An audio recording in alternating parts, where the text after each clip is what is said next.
Salam əziz abituriyentlər, hər birinizi xoş gördüm. Bugün sizlər üçün maraqlı bir fraqman hazırlamışam. Necə bir şeydir? Belə deyim, ikinci cəhd imtahanına ikinci və üçüncü qruplar üzrə hazırlaşan abituriyentlər üçün əsas bu vacib amildir.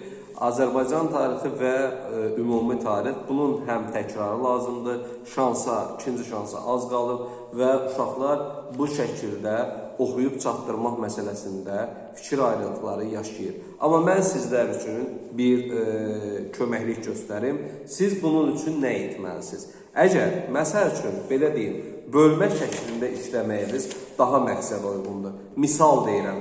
Azərbaycanda, məsəl üçün, Azərbaycan ərazisində İbtidai İcma Cəmiyyəti, bunu ayrılıqda işləyirik və ilk dövlət qurumları dövlətlər, bunu da, yəni bölmə işləyib test üzərindən təhlillərə aparın və kitabda məlumat, əgər unutulmaqanlıq varsa, unutduğunuzu düşünürsünüzsə, o zaman həmin bu kitabları qarşınızda açın və hansı suallarda çətinlik yaşamışsınızsa, o sualları yenidən nəzərdən keçirin. Baxın, bildiyiniz sualları nəzərdən keçirmək vaxt itkisidir. Bəzi məsələlər var, deyirlər ki, təkrar biliyin anasıdır, belədir, elədir. Amma ikinci şansda artıq təkrar biliyin anası olmur. Burada əsas məsələ nədir?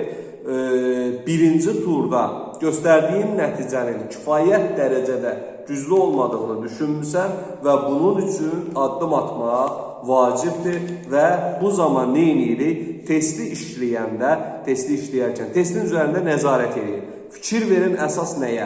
Əsas ona fikir verin ki, o testin üzərində sizlər üçün qeyd olunmuş testlərdə müəyyən, məsəl üçün də çatışmazlıqlar var və orada hər hansısa bir şeyi unutmusan, o zaman kitaba müraciət elə. Amma vaxt itkisinə yol verib kitabı yenidən oxumağa və ya ikinci şansa qədər həm Azərbaycan tarixi, həm ümumi tarixi çatdıracağını düşünmək, bu absurddur, həqiqətən heç də inandırıcı deyil və vaxt itkisidir. Bütün bu vaxt itkisinin qabağını almaq üçün nə etmək lazımdır? Testlərin üzərindən getmək. Çalışın, testlərin üzərindən gedin və testlərin üzərində işləyin. Bir də sizə bir bəyanatı deyim. Uşaqlar üçün belə deyim ki, bu dərs vacib dərslərdən biridir və sonluqda xronologiya var. Baxın, ən uzun xronologiya, müasir dövr, belə götürək də, müasir Azərbaycan, belə deyək ki, 1988-ci ildən bugünkü günümüzə qədər olan xronologiyasını təkrarlayın və nəyə fikir veririk? Burada bəzi nüansları mən sizə bildirəcəm. Məsəl üçün, Azərbaycanda dövlətçilik ənənələrinin hansı strukturdan keçdiyi, necə olduğu, orada bu qeydlər var. Onları da oxuyursunuz. Sülalələri, bütün Şirvanşahlar olsun, keçmiş dövrü olsun, Şəddadilər olsun, İran Səlcuq olsun, Səfəvi olsun, Hülaki olsun, hamısını oxuyuruq və nə edirik? Memarlıq abidələri, baxın, əsas uşaqların yaralı yerlərindən biri. Memarlıq abidələri, hansı dövrə aid olmaları, hansının harada yerləşməyi və onun hansı təsnifata aid olmalı. Bütün bunları sizin üçün elan elədim ki, bax, buradan bu şəkildə xronoloji təkrar eləyin gündəlik, unutmadan, hər gün.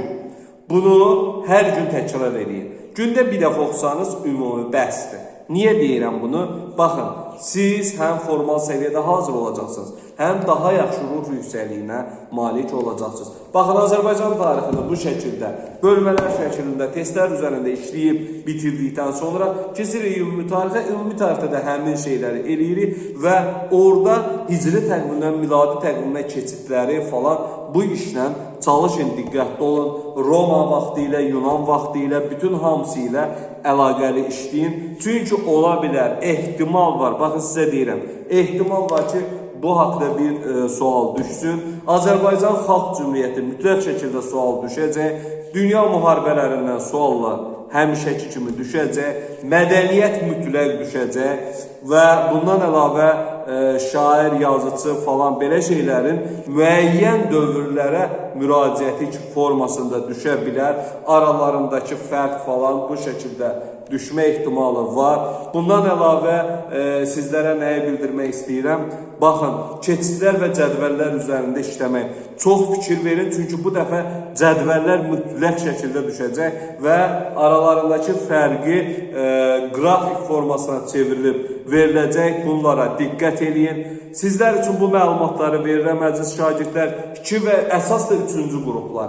3-cü qruplar çətinlik səviyyəsi yüksəldilmişdir və baxın, keçidlərə çox fikir verin. Bütün dövrlərdə keçidlərə fikir verin və belə deyim ki, körpü yaradan əlaqələndirmə, şaxələndirmə mütləq şəkildə diqqətli olun, çünki bunlar vacib amillərdir. Mən bu sualları sizlərə izah eləməkdə məqsədim nədən ibarətdir? Deyəcəm əsas məsələni. Ona görə mən sizə bunu elan edirəm ki, əziz şagirdlər, bu mövzular sizin üçün çox vacibdir və bilirəm ki, bu mövzulardan sizləri belə deyim ki, suallar gözləyir və çətinlikləri çalışın öhdəsindən gəlməkdə mahir olasınız. Niyə? Ona görə ki, həm vaxt itkisinə qənaət edin, həm problemlərdən uzaq olun. Baxın, birinci turda misal üçün də deyək ki, ümumi tarix fənni üzrə suallarda xəritələrə çox geniş yer verilmişdir. Amma hal-hazırda əlaqələndirmə mütləq şəkildə təhlildir, mütləq şəkildə qrafikdə nə edirəm? Sxemləri, baxın bu sxemlər. Bu cür sxem sualları dəhşət olacaq və çox olacaq. Əsas da həmin bu sxemlərə biz ən çox nələrdə rast gəlirik? Kəndli əsasnamələrində, əsas Fransa-Almaniya münasibətlərində baxın. 1-ci, 2-ci Dünya müharibəsi ola bilər ki, sxem formasında gəlsin. Sonra Euler-Venn diaqramından istifadə olunacaq və bir də ki, bütün müqavilələrdən, ümumi olaraq müqavilələrdən bildiyim qədərilə 3 və ya 4 sual düşəcək və müqavilələr arasındakı fərqlər, müqavilələrin oxşar fərqli cəhətlərindən meyarlar çox olur. Həmişə ən çox verilən müqavilələrdən Səfəvi Osmanlı müharibəsinin müqavilələrinə çox diqqətli yanaşın. Çünki bu imtahanda, ikinci şansda mütləq şəkildə Səfəvi Osmanlı müharibəsinin müqavilələrindən düşəcək. Ən azı ikisi düşməlidir bildiyim qədəri ilə. Və buna diqqətli olmağınız vacibdir. 1-ci, 2-ci Dünya müharibəsi mütləq şəkildə bildiyimiz kimi düşəcək və xanlıqlardan bir sualın düşmə ehtimalı var. Bundan əlavə Azərbaycanın, baxın, Azərbaycanda diqqətli olun. Xalq Cümhuriyyəti dövründən bir sual.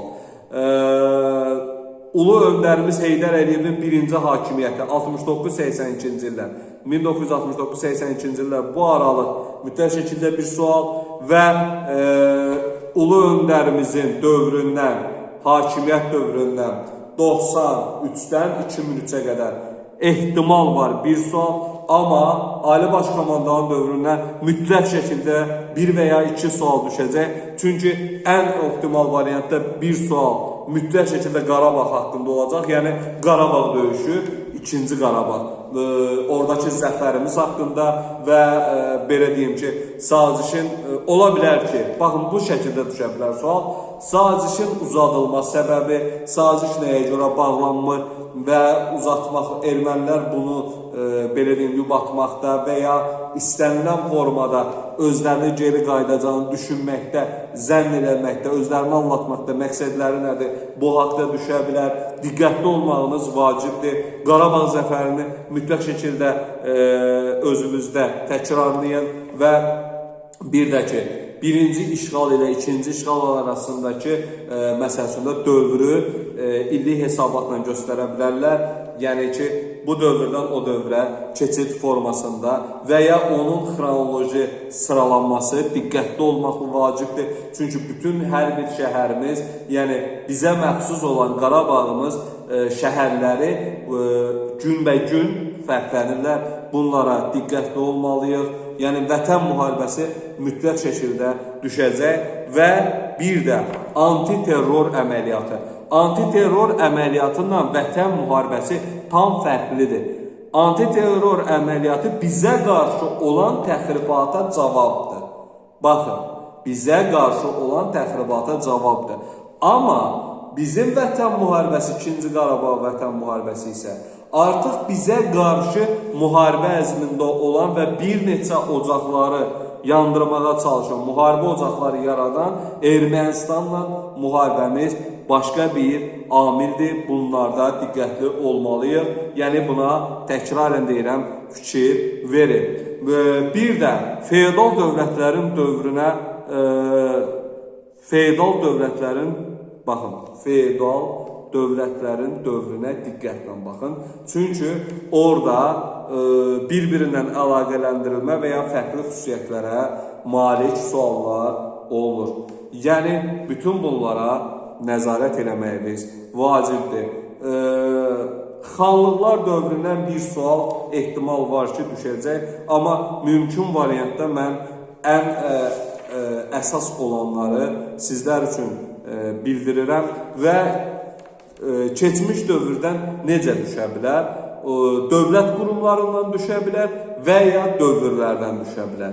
Yəni, keçmiş dövrü zaten təxmin edə bilərsiniz. Bundan əlavə, əsas meyarlardan biri də dediyim kimi Qarabağ müharibəsidir, mütləq şəkildə 1-ci, 2-ci dünya müharibələridir, Osmanlı Səfəvi müharibələrinin sülh müqavilələri, baxın görün nəyə deyirəm, sülh müqavilələri mütləq şəkildə diqqətli olun, oxuyun, Ağqoyunlu'nun sülh müqavilələri, yəni bütün hamısına diqqətli olun, çünki bu bizim dövrə aiddir. Sonra Qafqaz, Cənub Qafqaz zonası falan bu cür yəni suallara fokuslanmağa çalışın və xarici dövlətlərdən əsasən Almaniyaya mütləq diqqət edin, Rusiyaya mütləq diqqət edin, sonra Rusiyadır, Fransaya diqqət edin, Avstriyaya diqqət edin. Yəni bu dövlətlərə əsas diqqət edin, biraz da Böyük Britaniyaya. Amma yəni digər dövlətləri nəzərdən keçirin sadəcə. Amma əsas bu saydığım dövlətlərə diqqət edin ki, bu dövlətlərdən ikinci şansda mütləq şəkildə sual düşəcək və o sual sizi çaşdırıcı ola bilər. Ona görə də hər bir detala test üzərindən işləyərək zəfər qazanmağa çalışın. Və belə deyim, mən dərsi oxuyandan sonra gedim test işləyim, belə iş görmür. Testi qoydunuz qarşınıza, başlayırsınız bölmə getməyə. Bu testi işlədiniz, sabah digər testi belə. Yəni çalışın bir gündə ən azı 5 və ya 6 bölmə işləyin. Ən azı sizlər üçün yaxşıdır. Niyə? Vaxtınızı aparmadan bu işi görməyə çalışın. Baxın, bunu diqqətlə olun. Çünki sizlər üçün bunu səsləndirirəm, sizlər üçün bunu bildirirəm və inanıram ki, bu sizlər üçün vacibdir. Həm də gələcəyiniz üçün vacibdir. Çünki suala biraz anlaşıqlı yoldan izah verdim ki, ən azından mən burada sizə 10 dənə sualınızı belə deyim, səsləndirdim, bu şəkildə köməkliyini göstərdim. Ən azı deyirəm, ola bilər daha çox. İndi inşallah ikinci turda, yəni ikinci şansda gedib imtahandan sonra çıxandan sonra mənim videomu izləyənlər sonradan bir daha izləyib deyəcək ki, müəllim, doğrudan da siz dediyiniz suallar orada idi. Yəni bu təxmini bir şeylər deyil. Mən sizə deyirəm, əsas qrafikə, belə deyim, diaqramlara, sxemlərə, bunlara diqqətli olun və əlaqələndirmə sualı mütləq olacaq, şaxələndirmə və təhlildə. Yəni bütün bu sualları izah etməyə çalışdım. İnanıram ki, sizlər üçün bir dəstəyim oldu. Bu qədər. Sizlərə bunu çəkməkdə məqsədim ondan ibarət idi ki, ən azından biraz özünüzdə ruhu yüksəkliyi yaradaq, özünüzə inamınızı artıraq. Çünki bu gün də çox gözəl günlərdən biri idi. Nə idi? Hər birinizi təbrik edirəm. Məzun günü idi və sizlərə təbrikdən bir daha təbrik. Necə? İkinci təbrikim isə bugün məzunlu olanların hər biri gələcək imtahanda uğur qazanacaq. Mən buna inanıram. Sevdiyi peşənin sahibi olub, onun ardınca gedəcək və gələcəyini öz sevdiyi peşədə inkişaf elətdirəcək. Hər birinizə uğurlar arzulayıram. İnanıram ki, bu çıxışım sizlər üçün də bir motivasiya oldu, sizlər üçün dəstək oldu. Yəni mən çalışdığım qədər şagirdlərin, tələbələrin, abituriyentlərin yanında oluram və onlara dəstək olmağa çalışıram. Çünki bu bir vəzifə borcu kimidir. İnanıram ki, gələcəyiniz daha yaxşı, daha gözəl olacaq. Uğurlar əziz abituriyentlər, imtahanda uğurlar sizi gözləyir.